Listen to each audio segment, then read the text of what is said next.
DOOL spoilers say Lexie's not going to die. Well, not permanently anyway. There is no funeral happening for her. So what is exactly waiting for Lexie Carver? Just a longer than usual sleep in a liquid nitrogen tank. Yeah, you heard that right. EJ is going to keep the hospital, and he plans to put Lexie into his secret lab, waiting for Dr. Rolf's cure to save her for a third time. Will they actually pull it off? That is the $1 million question right now. Because EJ's playing God again, and it is absolutely wild. But let's back up and look at how we got here, because this is just messy. Lexie Carver came back from the dead. We all saw it. It was a miracle. Abe was happy. Theo was happy. But then the science started failing. Dr. Rolf's Versavic serum is a total bust. The resurrected lab rat died. And then Lexie started getting those terrible headaches. She started collapsing. She tried to hide it from her family. She told Abe and Theo she was going to Africa. But she was really just dying at the DiMera mansion. And EJ was in a total panic. But EJ DiMera never gives up. He just pivots. And his new pivot is straight out of a sci-fi movie. EJ told Rita that he plans to keep the place where he and Dr. Rolf developed the cure for a little disease called death. Rita is Stefano's old fixer. She knows how to hide things. And EJ is telling her that they are not letting go of that. He is not letting Gwen buy it. He is not letting anyone take it. Because that secret lab in the basement is his golden goose. He cured death once. He thinks he can do it again. Imagine what else he can do. That is exactly what EJ is thinking right now. So if EJ keeps the hospital, he takes Lexie and he freezes her, literally, cryogenics in Salem. And this means there won't be a funeral. How do you have a funeral for someone who is just frozen in a tank? You don't. DOOL spoilers reveal that Abe and Theo will eventually opt for a small memorial service. Just a tiny gathering. A way to say a final goodbye to Lexie before they put her in the liquid nitrogen tank. They are waiting for a new cure. Waiting for Dr. Rolf to figure out a formula that doesn't have lethal side effects, so they can bring her back to life for a third time. It is insane, but it is happening, and Abe Carver is going to be completely crushed by this. Abe already lost the love of his life in 2012. We all remember that brain tumor. It broke him. Then he finally gets her back, and now he is losing her again to a failing science experiment. Abe actually kicked EJ out of Lexie's hospital room. He flew into a violent rage. He hates EJ for playing God with Lexie's life. And now he has to watch her go into a deep freeze. It is just too much trauma for one man. But Paulina Price is going to step up. Paulina is going to be his rock during this grief. Think about Paulina for a second. She stepped aside. She let Abe go so he could be with Lexie. She broke her own heart because she thought it was the right thing to do. And she is dealing with so much right now. Chanel's breast cancer. Chanel is pregnant and sick. Paulina is stressed out of her mind. But Paulina still loves Abe. And now Abe is broken. So Paulina will step in. She will hold them together. Because that is what Paulina does. But it's going to be so messy. Because Lexie isn't in the ground. She is in a freezer. She is always going to be hanging over. And what about Theo? After the death of Lexie Carver days, spoilers indicate that Theo Carver is going to need some serious comfort. Theo is a wreck. He knew EJ was hiding things. He knew about the cure failing. He even talked to Marlena about it. But knowing it and living it are two different things. Theo needs a shoulder to lean on. And the rumors are swirling. Will Stephanie Johnson be the one Theo leans on? It sounds crazy at first, but let's look at Stephanie. Stephanie is a total mess right now. She has severe PTSD from being kidnapped by Owen Kent. She is not sleeping. She is paranoid, and she just fired a loaded gun at Joy Wesley inside Alex's apartment. She totally ignored all the gun safety rules Steve taught her. She just woke up groggy and pulled the trigger. Joy survived, but Joy is using it to ban Stephanie from baby Kelsey's life. So, Stephanie is completely isolated. She feels like an outsider in her own marriage. Alex is bonding with Joy and the baby, and Stephanie is just alone with her trauma. So Theo and Stephanie, two broken people. Theo is grieving a mother who is frozen in a tank. Stephanie is grieving her marriage and her sanity. They both have this heavy, suffocating trauma. Theo needs someone who understands pain, and Stephanie is drowning in it. So maybe she can be the one to comfort him. Maybe they find some kind of weird solace in each other. Because Jada is busy with Sean, and Theo blew off Jada anyway. So Theo is single and hurting. Stephanie is married but basically alone. It is a recipe for a soap opera disaster or a new romance. Who knows? But let's get back to EJ. The arrogance of this man. He is wearing Stefano's ring. He thinks he is untouchable.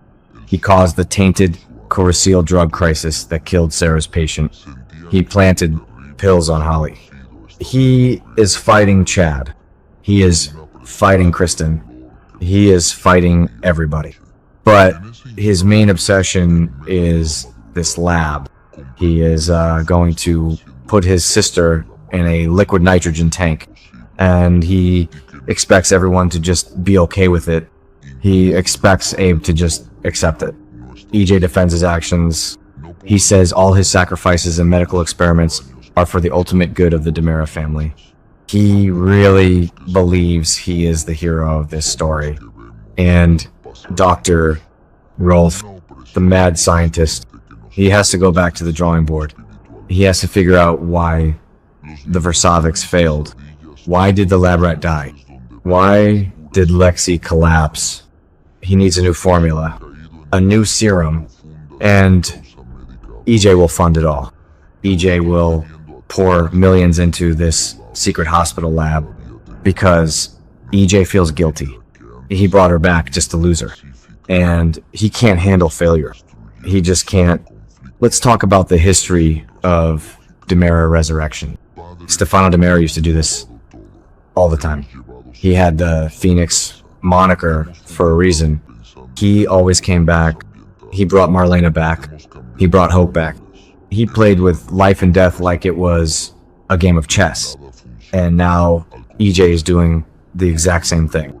EJ is fully embracing his father's ruthless legacy. Susan Banks tried to warn him. She had premonitions that her Elvis was turning into a monster. But EJ didn't listen. He just put on Stefano's ring and leaned into the madness. And Lexie is the victim of that madness. Lexie didn't ask to be brought back just to die again. She didn't ask to be a guinea pig for Dr. Rolf, but EJ made that choice for her. And now she has to suffer the consequences. The memorial service is going to be so bizarre. Imagine standing in a room saying goodbye to someone who isn't actually dead but isn't alive either. They are just suspended in animation. Abe is going to have to stand up there and give a eulogy for a woman who is chilling in a tank a few floors below them. What do you even say? It is tragic but also darkly comedic. Abe is a man of the law, a man of order. He likes things to make sense, and nothing about this makes sense. He is being forced to live in EJ's twisted reality, and it is breaking his mind. He kicked EJ out of the hospital room because he couldn't stand the sight of the man who did this to his wife. And Paulina, oh man, Paulina is in such a tough spot. She loves Abe. She never stopped loving him. She only stepped aside because Lexie was his first true love, and she felt like she couldn't compete with a ghost that suddenly became flesh and blood. But now the flesh and blood is going into a freezer. Does Paulina step back into the role of wife? Does she comfort him as a friend or as a lover? And Chanel is dealing with breast cancer. Chanel is pregnant and refusing radiation because she wants to protect her baby. Paulina is fighting with Johnny about Chanel's treatment. Paulina is stretched so thin. She is trying to save her daughter, and now she has to save Abe from his own grief. Paulina is the strongest woman in Salem right now. But even strong women have a breaking point. And let's dig deeper into Stephanie and Theo. Theo is a sweet guy. He has autism. He relies on stability, and his life has been anything but stable lately. He was co-CEO of DiMera, fighting with Johnny, dealing with EJ's crimes. And now he loses his mom again. He needs a soft place to land. And Stephanie Johnson is usually a soft place. But right now, Stephanie is a live wire. She has untreated PTSD.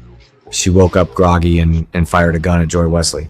Joy survived, but she weaponized the incident to ban Stephanie from baby Kelsey's life. Alex agreed to the ban to keep Stephanie out of jail. So Stephanie is sitting in her apartment, completely isolated, hating Joy, resenting Alex, and suffocating under her own guilt. If Theo comes to her for comfort, it might be the only thing that pulls her out of her dark spiral. Helping Theo might save Stephanie.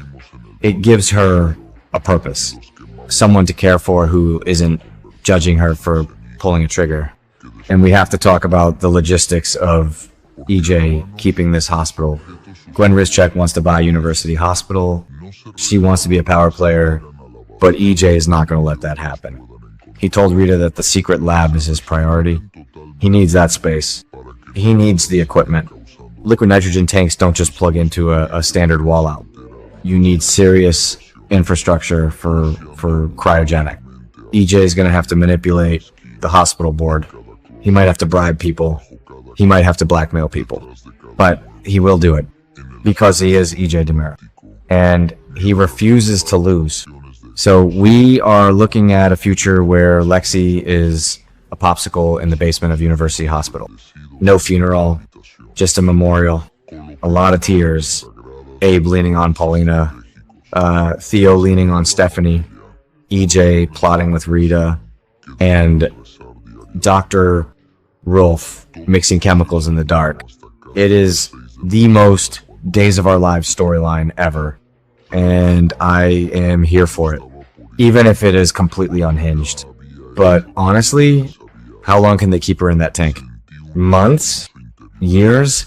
Is Nikki Crawford gonna just lay in a prop freezer for the next 2 seasons? Or will Rolf find a cure quickly? Knowing Salem, it could go either way. EJ's gonna have to fight tooth and nail to keep that hospital. Gwen wants it. The board is probably asking questions, but EJ has Rita, and Rita knows how to bury bodies. Or, in this case, hide freezers. So, that is the scoop. Lexie is not dead. Just frozen dead, waiting for round 3 of life. Abe and Paulina might find their way back to each other in the meantime. Theo and Stephanie might bond over their shared misery.